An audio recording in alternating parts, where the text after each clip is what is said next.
Hello बच्चों, कैसे हो आप सब। तो बच्चों, हमने अपनी पिछली क्लासेस में स्टार्ट किया था इलेक्ट्रिक पोटेंशियल। ठीक, उसी के कंटिन्यूएशन में हमारा आज का टॉपिक रहेगा potential due to an electric dipole. हम अपने पिछले चैप्टर्स में पढ़ चुके हैं कि डाइपोल क्या होता है। क्या होता है डाइपोल?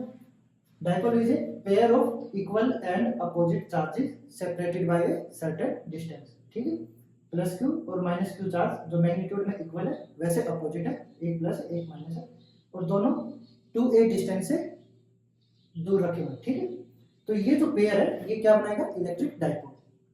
और इसमें हम एज्यूम करके चलते बच्चों कि अगर हमें डाइपोल की वजह से किसी r डिस्टेंस दूर p पॉइंट पे हमें इलेक्ट्रिक फील्ड या पोटेंशियल मानना हो, तो हम क्या एज्यूम करते हैं कि ये जो डिस्टेंस है ये a से बहुत छोटा है। a का मतलब डाइपोल लेंथ।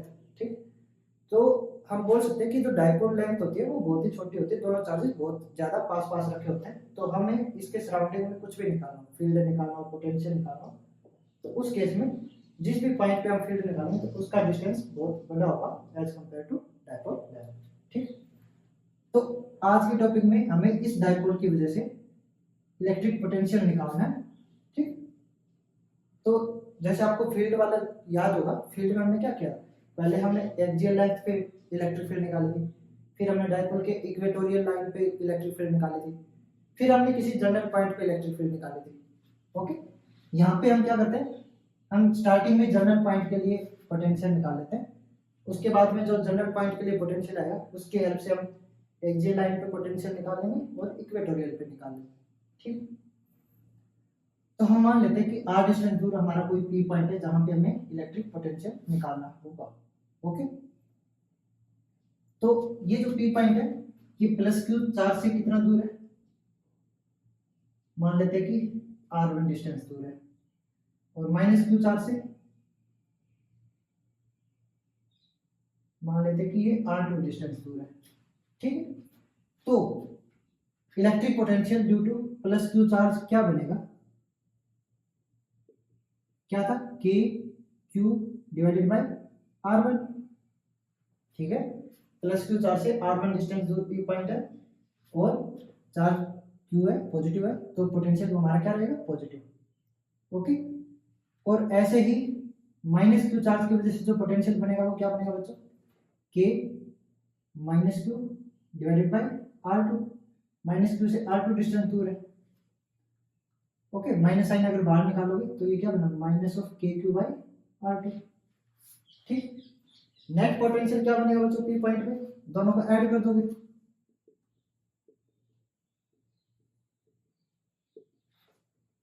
के क्यू बाई r1 माइनस के क्यू बाई r2,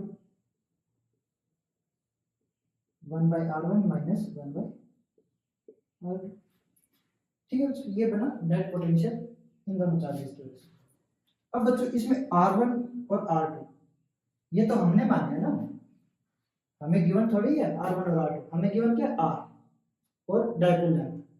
तो हमें r1 को a और r की टर्म्स में लिखना होगा, ऐसे r2 को भी a और r की टर्म्स में लिखना पड़ेगा। ओके, इनको रिप्लेस करना पड़ेगा। तो कैसे करोगे? ये ट्राइंगल देखो आप, ये जो ट्राइंगल है इसको अगर मैं रीड्रॉ करूं, ये हमारा एक वेक्टर फॉर्म में रीड्रॉ कर लेते हैं। अब डाइपोल की जो डायरेक्शन होती है बच्चों वो क्या होती है? Negative to positive. ठीक है, जो डाइपोल मोमेंट बनेगी वो नेगेटिव टू पॉजिटिव बनेगी। तो हम डाइपोल लेंथ को इसी डायरेक्शन में ले लेते हैं। ये मेरा ए वेक्टर, और यहां से मेरा पी पॉइंट पे क्या जा रहा है? R vector. ठीक है, आर वेक्टर का मैग्नीट्यूड क्या रहेगा? आर, और डायरेक्शन क्या रहेगी? ये वाली। और ऐसे ही r1 ये मैग्नीट्यूड और डायरेक्शन ऐसे, तो r1 वेक्टर लिख सकते हैं। ठीक है, तो ये वाली जो ट्राइंगल है कुछ कुछ ऐसे है, इसमें ये एंगल हमारा क्या है? थीटा। ओके, तो देखो बच्चों, वेक्टर वाला चैप्टर याद होगा, एक वेक्टर यहां से स्टार्ट हुआ, फिर इस डायरेक्शन में गया, और इनके अपोजिट में ये वेक्टर जा रहा है। ठीक है, तो वेक्टर लॉ ऑफ एडिशन क्या कहता है? ट्राइंगुलर लॉ ऑफ एडिशन क्या कहेगा कि कोई भी दो साइड्स जो कि सेम ऑर्डर में हो, ठीक है, उनका सम तीसरी साइड के बराबर होगा जो कि अपोजिट ऑर्डर में होगी, ठीक। तो ये दो साइड्स सेम ऑर्डर में और ये साइड इनके अपोजिट ऑर्डर में, तो इनका सम जो होगा वो इसके इक्वल आएगा। A vector plus r1 vector will be equals to r vector. Okay, यहां से r1 वेक्टर निकालना हमें, तो क्या आएगा r vector minus a vector. Okay, और सम या फिर सब्ट्रैक्शन, ठीक है, किसी भी दो वेक्टर की एडिशन या सब्ट्रैक्शन करनी है तो उसका फार्मूला क्या था बच्चों, r square plus a square. अब सब्ट्रैक्शन है तो यहाँ पे माइनस आता है बच्चों, 2ra cos थीटा, और ये अंडर रूट। थीटा क्या होता है, इन दो वेक्टर्स के बीच का एंगल, तो यहाँ पे ए वेक्टर यहाँ पे आर वेक्टर और इनके बीच में एंगल कितना है, थीटा। ओके, तो cos थीटा यूज करें, तो r1 वेक्टर क्या बना बच्चों हमारा ये, ठीक है। हमें तो मैग्नीट्यूड देखना है ना, तो ये तो वेक्टर फॉर्म होगी और ये हो गया r1 वेक्टर का मैग्नीट्यूड। ओके, क्योंकि ये हमारा मैग्नीट्यूड होता है बच्चों। एंगल देखना तो वो tan थीटा के टर्म्स में लिखना होता है डायरेक्शन के लिए, ये सिर्फ और सिर्फ मैग्नीट्यूड शो करता है। तो ये जो मैग्नीट्यूड बना इस सब्ट्रैक्शन का वो किसके इक्वल है, हमारे r1 वेक्टर के मैग्नीट्यूड के बराबर। ओके, तो अब r1 तो आ गया हमारे पास, ऐसे ही हम r2 निकाल लेंगे।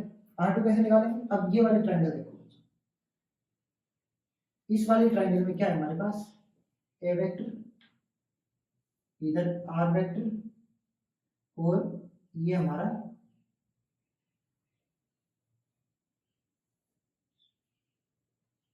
r2 वेक्टर, ठीक। तो यहाँ पे a वेक्टर और r वेक्टर सेम ऑर्डर में, तो इन दोनों का सम हमारे किसके इक्वल रहेगा, r2 वेक्टर के इक्वल रहेगा। ओके, यहाँ पे लिख देता हूँ, a vector plus r vector is equals to r2 vector. Okay,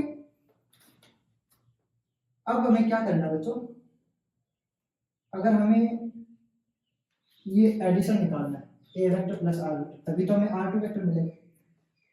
अब उसमें क्या होता है, एडिशन का फार्मूला क्या बनेगा, r2 वेक्टर का मैग्नीट्यूड क्या आएगा, a square plus r square plus 2ar cos, और यहाँ पे a और r के बीच का एंगल आएगा, ठीक है, a वेक्टर और r वेक्टर के बीच में। तो हमें क्या गिवन है कि ये हमारा थीटा बन रहा है, तो a वेक्टर और r वेक्टर के बीच में एंगल कितना बनेगा, क्या ये एंगल बनेगा बच्चों 180 माइनस थीटा, ठीक है। ये r वेक्टर ये a वेक्टर इनके बीच में एंगल ये ऐसे ही आएगा 180 माइनस थीटा, यहाँ लिख दो, गलत हो जाएगा वो। क्यों गलत हो जाएगा, क्योंकि वेक्टर्स में अगर हमें एंगल देखना हो किसी भी दो वेक्टर के बीच में, जैसे एक वेक्टर ये एक वेक्टर ये, इनके बीच में अगर एंगल देखना हो तो हमें क्या करना होता है, या तो हमें उनकी टेल को आपस में ज्वाइन करना होता है, या फिर हमें उनके हेड को आपस में ज्वाइन करना होता है, ठीक है, या तो दोनों हेड या फिर दोनों टेल आपस में मिली हुई होनी चाहिए, तब उनके बीच में जो एंगल आएगा वो इन दोनों वेक्टर के बीच का एंगल माना जाता है। अब यहाँ पे देखो, ये ए वेक्टर इसका हेड है, ये आर वेक्टर इसका टेल है यहाँ पे, तो टेल और हेड के बीच में एंगल क्या बन रहा है 180 माइनस थीटा, ये गलत हो जाएगा, ठीक है। हमें क्या करना होगा, या तो हमें दोनों वेक्टर्स का हेड हेड मिलाना पड़ेगा या फिर दोनों की टेल टेल मिलानी पड़ेगी। तो क्या करोगे, वेक्टर को पैरेलल शिफ्ट कर सकते हैं, ए वेक्टर को यहाँ से उठा के हमने यहाँ रख दिया ऐसे, ठीक है। तो अब देखो टेल से टेल मिल गई, तो अब इन दोनों के बीच में जो एंगल बनेगा वो हमारा क्या बनेगा, एंगल बिटवीन ए वेक्टर और आर वेक्टर। तो यहाँ पे ए और आर के बीच में एंगल क्या बनना हमारा थीटा, तो थीटा ही लिखोगे। ओके, तो ये मैग्नीट्यूड आ गया हमारा r2। ओके, अब इसको थोड़ा सा और सिंप्लीफाई कर सकते हो,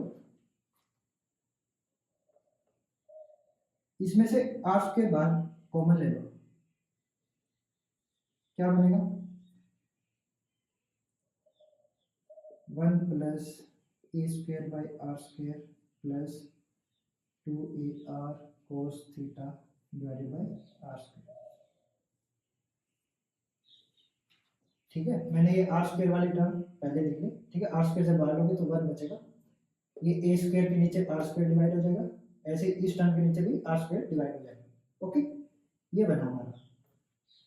अब इसमें देखो तो ए हमारा आर से बहुत छोटा है, तो ए डिवाइडेड बाय आर करोगे तो ये बहुत छोटा हो जाएगा 1 से, ठीक है, आर को जब इस साइड ले आओगे तो ए बाय आर जो नंबर है वो 1 से बहुत छोटा है।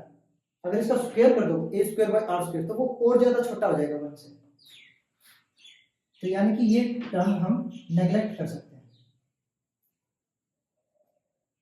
ठीक है, ये टर्म नेग्लेक्ट कर देंगे तो क्या बचेगा, r square 1 plus 2a cos theta divided by r, एक आर से एक आर कैंसिल हो गया। ओके, यहां से आर स्क्वायर बाहर आएगा तो क्या बचेगा बच्चों, आर, अंदर क्या बचा 1 plus 2a cos theta divided by r और इसकी पावर 1/2। ओके, हम रूट को हम क्या लिख सकते हैं, पावर 1/2, तो ये टर्म बनी हमारी R2। Okay,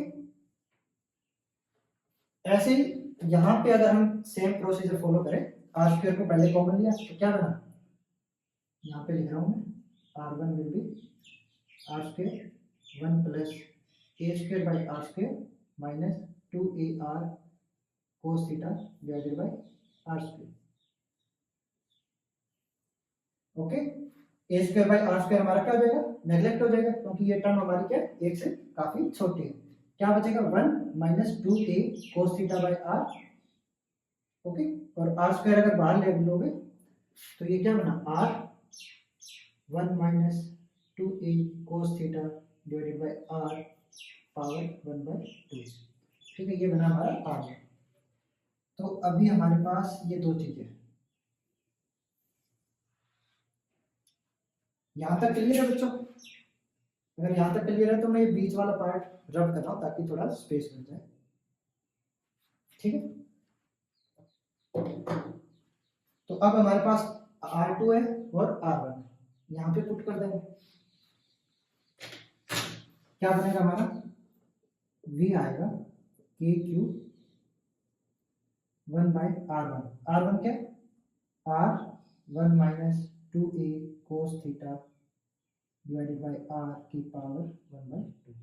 okay, minus R2 क्या है, R 1 plus 2a cos theta divided by r की पावर 1/2। ये चीज है। ओके, ये वाली जो ब्रैकेट फॉर्म है पावर 1/2, इसको अगर ऊपर लेके जाओगे तो पावर क्या हो जाएगी, -1/2। ऐसे लिख सकते हो इसको, KQ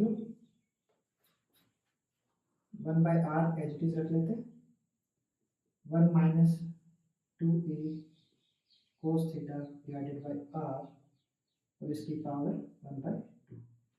okay, minus 1/r, bracket terms को हम ऊपर ले गए, क्या बना 1 plus 2a cos theta divided by r की पावर -1/2।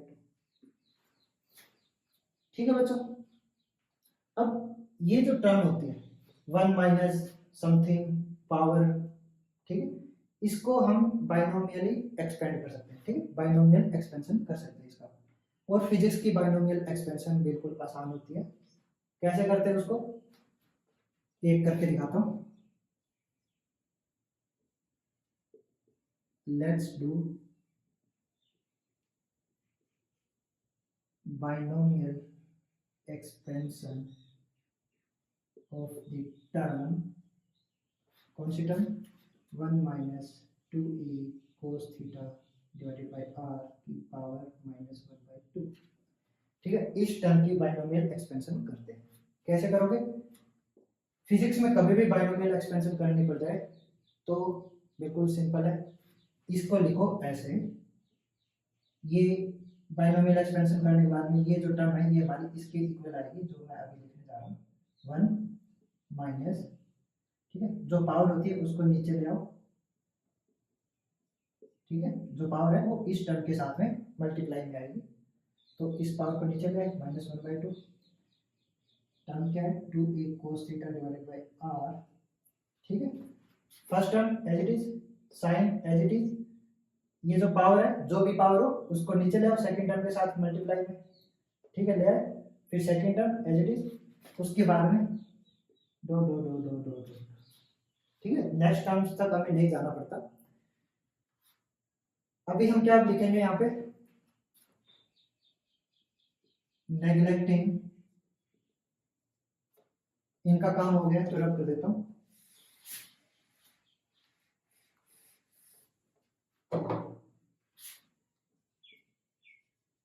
हायर ऑर्डर टर्म्स,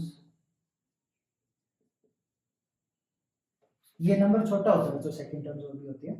अब आगे जो भी टर्म आएगी उसमें इनका स्क्वायर फिर क्यूब ऐसे आएगा, तो छोटे नंबर का स्क्वायर करोगे तो वो और छोटा हो जाता है, तो इसलिए आगे वाली टर्म्स को जो हायर ऑर्डर टर्म्स है उनको नेग्लेक्ट कर सकते हैं। तो क्या बचा हमारे पास नेग्लेक्ट करने के बाद में, 1 माइनस माइनस प्लस हो जाएगा, 2 से 2 कैंसिल हो जाएगा बच्चों, क्या बचा a cos theta divided by r, ठीक है। 1 माइनस माइनस प्लस 2 से 2 कैंसिल हो गया, a cos theta by r, और आगे की जितने भी टर्म्स हैं उनको हमने नेग्लेक्ट कर दिया। तो इस टर्म को हम ऐसे लिख सकते हैं 1 plus a cos theta by r। तो इसका बताओ क्या बनेगा बाइनोमियल एक्सपेंशन, इसको हम ऐसे लिख देंगे 1 पावर जब नीचे आएगी बच्चों मल्टीप्लाई में तो प्लस माइनस माइनस हो जाएगा, 2 और ये 2 कैंसिल हो जाएगा, क्या बचा 1 minus a cos theta divided by r, ठीक है। यानी कि ये टर्म हमारी इसके बराबर आएगी और ये टर्म जो है हमारी ये इसके बराबर है, ठीक है। तो जब पुट करोगे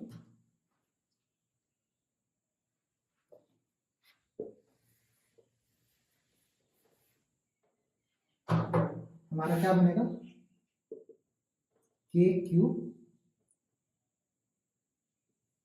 1/r, और इसकी जगह मैं क्या लिखूंगा 1 plus a cos theta divided by r, okay. फिर माइनस 1/r, और इसकी जगह मैं क्या लिखूंगा 1 minus a cos theta divided by r,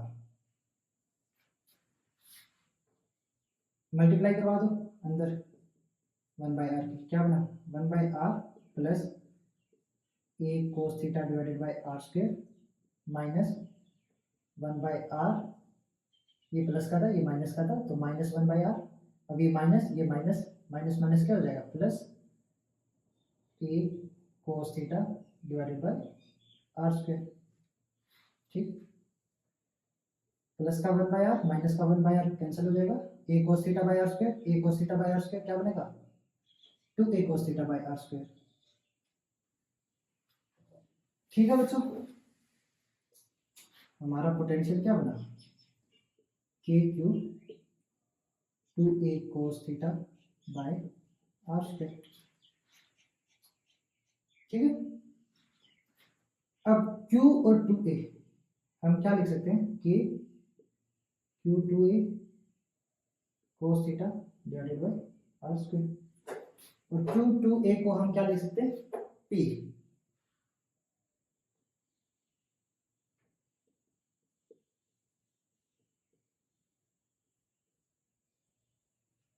ठीक है। यहाँ पे मैं मैग्नीट्यूड लेके चल रहा हूँ सिर्फ, p क्या होता है q charge multiplied with the dipole length, otherwise जो डायपोल मोमेंट होती है वो वेक्टर क्वांटिटी होती है, ठीक है बच्चों। तो ये बना हमारा पोटेंशियल। अब अगर इसको वेक्टर फॉर्म में लिखना हो, p वेक्टर यहाँ हमने मैग्नीट्यूड लिया है, अगर हमें ये जो टर्म है ये वेक्टर फॉर्म में लिखना है तो कैसे लिखोगे, हमारा p वेक्टर ये है और थीटा एंगल पे हमारा p पॉइंट है r डिस्टेंस दूर। तो अगर हम p वेक्टर का प्रोजेक्शन निकालना है इस डायरेक्शन में, जिस डायरेक्शन में हमें पोटेंशियल निकालना हो, ठीक है, हमें इधर r वेक्टर की डायरेक्शन में हमें p पॉइंट पे पोटेंशियल निकालना है ड्यू टू दिस डायपोल। तो हम इस डायपोल मोमेंट का प्रोजेक्शन ले लेते हैं इस डायरेक्शन में। प्रोजेक्शन लेना आपको पता होगा, 11th क्लास में पढ़ के आए हो, कैसे करते हो। और जैसे कि ये मेरा ए वेक्टर है और ये मेरा बी वेक्टर है, बीच में थीटा एंगल है, तो अगर ए वेक्टर की बी वेक्टर पे प्रोजेक्शन लेनी हो तो उसको ऐसे लिखते हैं बच्चों, projection of a vector on b vector. तो वो क्या रहेगा हमारा, a vector dot B cap, यानी कि ए वेक्टर किसकी डायरेक्शन में, बी कैप की डायरेक्शन में। ये जो वेक्टर है ये हमें बी के ऊपर लेके आना है, तो हमारा जो वेक्टर है वो तो ए वेक्टर रहेगा, ठीक है, मैग्नीट्यूड तो इसका रहेगा, लेकिन इसकी जो डायरेक्शन होगी वो किसकी डायरेक्शन में रहेगी, बी कैप की डायरेक्शन। तो इसको लिख सकते हो A vector dot B cap, okay.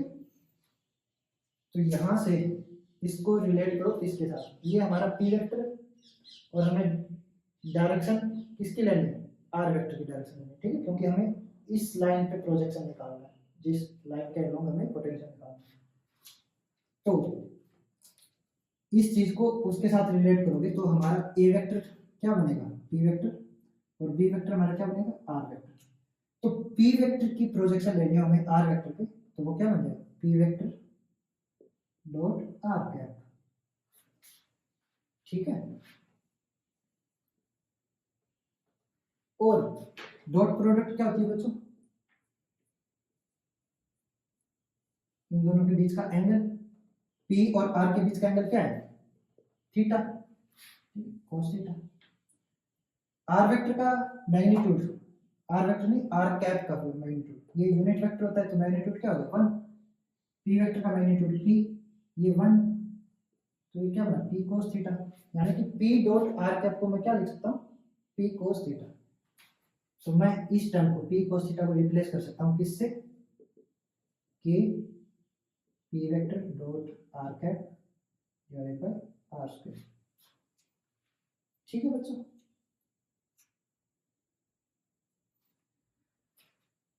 तो ये रहा मेरा पोटेंशियल यहाँ पे किसी भी जनरल पी पॉइंट पे, जो कि आर डिस्टेंस दूर हो डाइपोल से और डाइपोल के सेंटर से थीटा एंगल बना रहा हूँ, ठीक है।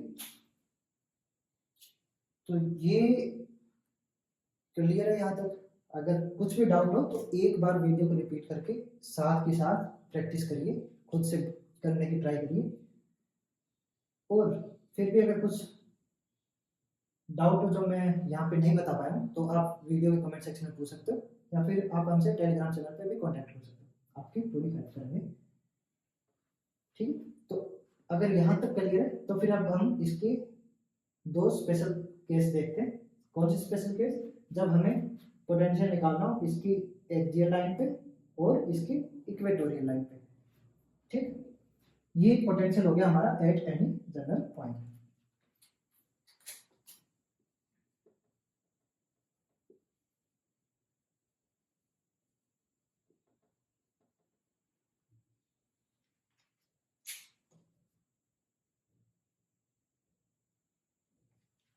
ओके,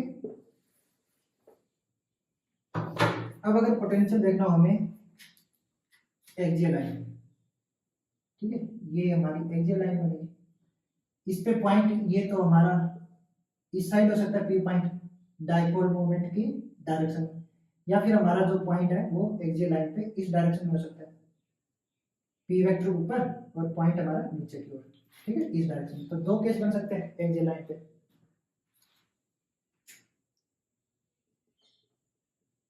ये स्पेशल केस है इसके, जब हमें एक्सियल लाइन पे पोटेंशियल देखना तो उस केस में, अब जनरल पॉइंट के लिए तो पोटेंशियल क्या बनता है, k p cos theta by r square. यहाँ पे देखो के कांस्टेंट होता है, पी जो डायपोल में दिया हुआ है उसके लिए पी हमारा क्या है, कांस्टेंट, कितना होता है q into 2a। R square, r का हमारा क्या रहेगा, फिक्स रहेगा। मान लो कि हमें इस डिस्टेंस पे पी पॉइंट पे हमें पोटेंशियल देखना है तो ये आर तो हमारा कांस्टेंट ही रहेगा, और थीटा, अब थीटा में दो केस बन सकते हैं, एक थीटा इस केस में जब हमारा पी जो पी पॉइंट है वो किसकी डायरेक्शन में, डायपोल मोमेंट की डायरेक्शन, और दूसरे केस के लिए थीटा हमारा क्या बनेगा, जब हमारा पी पॉइंट अपोजिट डायरेक्शन में पी वेक्टर के। ओके, तो जब सेम डायरेक्शन में यानी कि आर वेक्टर भी मेरा इसी डायरेक्शन में, आर वेक्टर क्या है, सेंटर से जिस पॉइंट पे हमें पोटेंशियल देखना हो वहां का वेक्टर। तो अब हमें सेंटर से यहाँ पे पोटेंशियल देखना है, तो आर वेक्टर मेरा ये बनेगा। ठीक है, अब ऊपर की ओर जाता हूँ और मेरा डाइपोल मोमेंट भी ऊपर की ओर जा रहा है, तो दोनों के बीच में एंगल क्या बनेगा, ये मेरा डाइपोल मोमेंट और ये मेरा आर वेक्टर, तो दोनों सेम डायरेक्शन में, तो एंगल क्या बनेगा, 0। ठीक है, इस केस में मेरा थीटा क्या रहेगा, 0 डिग्री। तो कोस थीटा क्या बनता है, कोस 0 डिग्री क्या होता है बच्चों, कोस 0 1, तो पोटेंशियल क्या बन जाएगा, के पी बाई आर स्क्वायर। ठीक, कोस थीटा तो 1 हो गया। अब इस केस में देखो, पी वेक्टर मेरा ऊपर की ओर है, आर वेक्टर मेरा नीचे की ओर है, तो दोनों के बीच में एंगल क्या बना बच्चों, 180 डिग्री। तो इस केस में जब हमें यहाँ पे पोटेंशियल निकालना, तो थीटा मेरा क्या बनेगा, 180 डिग्री, और कोस 180 डिग्री क्या होता है बच्चों, -1। तो पोटेंशियल क्या बन जाएगा, कोस थीटा -1 के पी बाई आर स्क्वायर, बाकी चीजें तो सेम रहेगी। ठीक है, तो एक्सियल लाइन पे मेरे दो पोटेंशियल हो सकते हैं। अगर डाइपोल मोमेंट की डायरेक्शन में पॉइंट हो तब तो पॉजिटिव पोटेंशियल आएगा केपी बाई आर स्क्वायर, और अगर मेरा पॉइंट जहाँ पे पोटेंशियल देखना वो डाइपोल मोमेंट के अपोजिट डायरेक्शन में, तो माइनस का आएगा, minus KP by r square. ठीक है, अब हमें देखना है इक्वेटोरियल लाइन पे, ये मेरी इक्वेटोरियल लाइन है, इस पे अगर पोटेंशियल देखना किसी भी पॉइंट पे, मान लो कि इस पॉइंट पे पोटेंशियल देखना है, तो देखो बच्चों जनरल पॉइंट के लिए तो पोटेंशियल यही है। अब यहाँ पे थीटा क्या बनेगा, पी वेक्टर मेरा इस डायरेक्शन में और आर वेक्टर जो है वो इस डायरेक्शन में। इक्वेटोरियल लाइन हमेशा क्या होती है, परपेंडिकुलर होती है डाइपोल लेंथ के, तो थीटा क्या बनेगा, 90 डिग्री, पी वेक्टर और ये आर वेक्टर। ठीक है, पी और आर, तो दोनों के बीच में एंगल क्या है, 90 डिग्री, तो थीटा क्या बना, 90 डिग्री, और कोस 90 क्या होता है, 0, तो इस वजह से पोटेंशियल क्या आएगा बच्चों, 0। ठीक है, कोस थीटा 0 हो गया तो पोटेंशियल क्या हो जाएगा, 0। तो इक्वेटोरियल लाइन पे चाहे पॉइंट कहीं पे भी हो, हमारा पोटेंशियल क्या रहेगा, 0। क्यों, क्योंकि पोटेंशियल एक स्केलर क्वांटिटी है बच्चों, उसका सिर्फ मैग्नीट्यूड होता है, और इक्वेटोरियल लाइन सेंटर से जाएगी, तो जो भी पॉइंट होंगे सारे क्या होंगे, सेम डिस्टेंस दूर होंगे, किससे, क्यू से और माइनस क्यू से। ठीक है, तो जितना पोटेंशियल ये क्रिएट करेगा किसी पॉइंट पे, उतना ही पोटेंशियल ये भी क्रिएट करेगा और नेगेटिव क्रिएट करेगा। ठीक है, तो एक का पॉजिटिव पोटेंशियल, एक का नेगेटिव पोटेंशियल, और दोनों वैल्यू में सेम है, तो दोनों एक दूसरे को क्या कर लेंगे, कैंसिल कर लेंगे, तो इसलिए इक्वेटोरियल लाइन पे हमारा पोटेंशियल क्या रहेगा, 0। ठीक है, यहाँ पे हमारा ये टॉपिक कंप्लीट होता है। हमने डाइपोल के बारे में कंप्लीट चीजें देख ली है। पहले हमने किसी जनरल पॉइंट पे पोटेंशियल निकाला था जो कि आया KP cos theta by r square, इसकी हेल्प से हम एक्सियल लाइन पे भी पोटेंशियल देख सकते हैं और इक्वेटोरियल लाइन पे भी देख सकते हैं। ठीक है, अब एक होमवर्क है बच्चों, वो आप घर से ट्राई करोगे, हो पाता है तो बहुत अच्छी बात है, अगर नहीं हो पाता है तो हम कल की क्लास की शुरुआत उसी क्वेश्चन से करेंगे। आप लोग करो ट्राई, न्यूमेरिकल आसान है, सब बच्चे आराम से कर लेंगे, कोई दिक्कत नहीं होगी। ये आपका होमवर्क है बच्चों, हमें एक लाइन चार्ज दिया हुआ है, एल लेंथ का लाइन चार्ज है और टोटल चार्ज इस पे क्यू है। ठीक है, इस लाइन चार्ज से जो एंड है यहाँ से ए डिस्टेंस दूर हमारा पी पॉइंट है, इस पी पॉइंट पे हमें इलेक्ट्रिक पोटेंशियल निकालना है। ठीक है, इस लाइन चार्ज की वजह से थोड़ा सा बता देता हूँ कैसे करोगे। हम क्या करेंगे, ऐसे तो जैसे जैसे डिस्टेंस बढ़ता जा रहा है हमारा, मतलब डिस्टेंस भी वेरी कर रहा है और चार्ज भी वेरी कर रहा है पी पॉइंट से, तो हम क्या करेंगे, एक स्मॉल सेक्शन लेंगे चार्ज का, उस सेक्शन की वजह से हम पी पॉइंट पे पोटेंशियल निकालेंगे। ओके, तो उस स्मॉल पोटेंशियल को हम इंटीग्रेट कर देंगे for the complete length of the charge. ठीक, तो हमें टोटल पोटेंशियल आ जाएगा इस लाइन चार्ज की वजह से। ठीक है, एक बार ट्राई करो, हम कल की क्लास में यहीं से स्टार्टिंग करेंगे, लेकिन उससे पहले सभी बच्चों का आंसर आ जाना चाहिए। और आप इसके आंसर को नीचे कमेंट सेक्शन में मेंशन करोगे, ठीक है। तो मिलते हैं फिर अपनी अगली क्लास में। ध्यान रखिए और पढ़ते रहिए। अगर वीडियो आपको अच्छी लगी है तो अपने दोस्तों के साथ शेयर कीजिए। ओके बच्चों, जय श्री राम।